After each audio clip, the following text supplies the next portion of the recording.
అండి చూసారా, ఆషాఢ మాసం అనేసి గోరింటాకు పెట్టుకోలేదని నేను బాధపడ్డాను. గోరింటాకు పెట్టుకుంటే 2 గంటల టైము, కనీసం గంట టైం అయినా గోరింటాకు కోసం టైం వేస్ట్ అయిపోతుందని చెప్పేసి నేను పెట్టుకోవద్దని అలానే ఉన్నాను. నా పాప కోసం గోరింటాకు పట్టేశాను అనమాట. పొద్దున మాంసం వచ్చింది కదా, గోరింటాకు మిక్సీ పట్టిందనమాట. ఆ గోరింటాకు చింతల్లికి పెట్టాను, మృగాక్షిమాకి. తర్వాత ఇక నేను నా చెయ్యి ఎర్రగా అయిపోయింది. ఇదిగోండి చూపిస్తాను ఆగండి.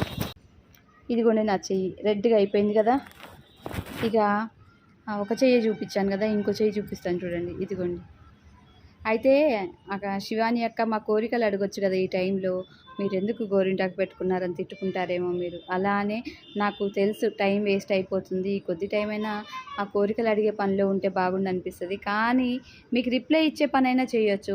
అమ్మ ముందు కూర్చొని కదా, పూజలో కూర్చున్నప్పుడే కదా అమ్మ దగ్గర మీ కోరికలు అడిగేది.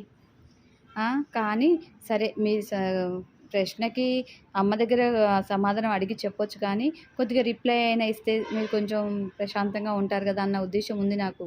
కానీ నాకు ఇవాళ వద్దమ్మా, ఇవాళ రెస్ట్ తీసుకో అని చెప్పేసి నా బాబు ఇదిగోండి గోరింటాకు పెట్టాడు ఈ చేతికి. కాళ్ళకు కూడా పెడుతున్నాడు, చూపిస్తాను ఆగండి. వాడు కొద్దిగా వద్దులే అమ్మా అన్నాడు. కానీ నా కొడుకు కదా, నాకు ముచ్చట కోసం నేను వీడియో తీసుకుంటున్నాను. మీకు కూడా చూపిస్తాను నా ముచ్చట, సరేనా? కదిలింది డాడీ, నువ్వు అటు పోగానే కదిలిపోయింది, నేనేం చేయను.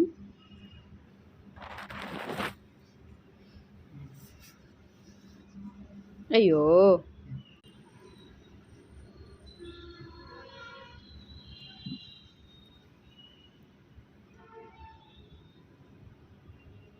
ఏమి నా ఈ భాగ్యం డాడీ. తాతమ్మ నా అదృష్టమేనా డాడీ? మా డాడీతో పెట్టించుకోవడం నా అదృష్టమే డాడీ, నిజంగానే.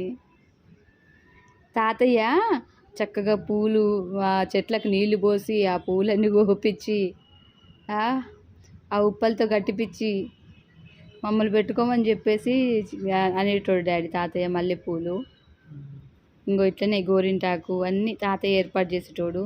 ఇప్పుడు నువ్వు తాతయ్య ప్లేస్లో ఉన్నావుగా, మరి మా డాడీ కదా. చిన్న చిన్న ఆనందాలు. ఇదిగోండి, ఈ కాలుకి పెట్టాడు, ఆ కాలుకి కూడా గోరింటాకు పెడుతున్నాడు నాకు అన్నయ్య.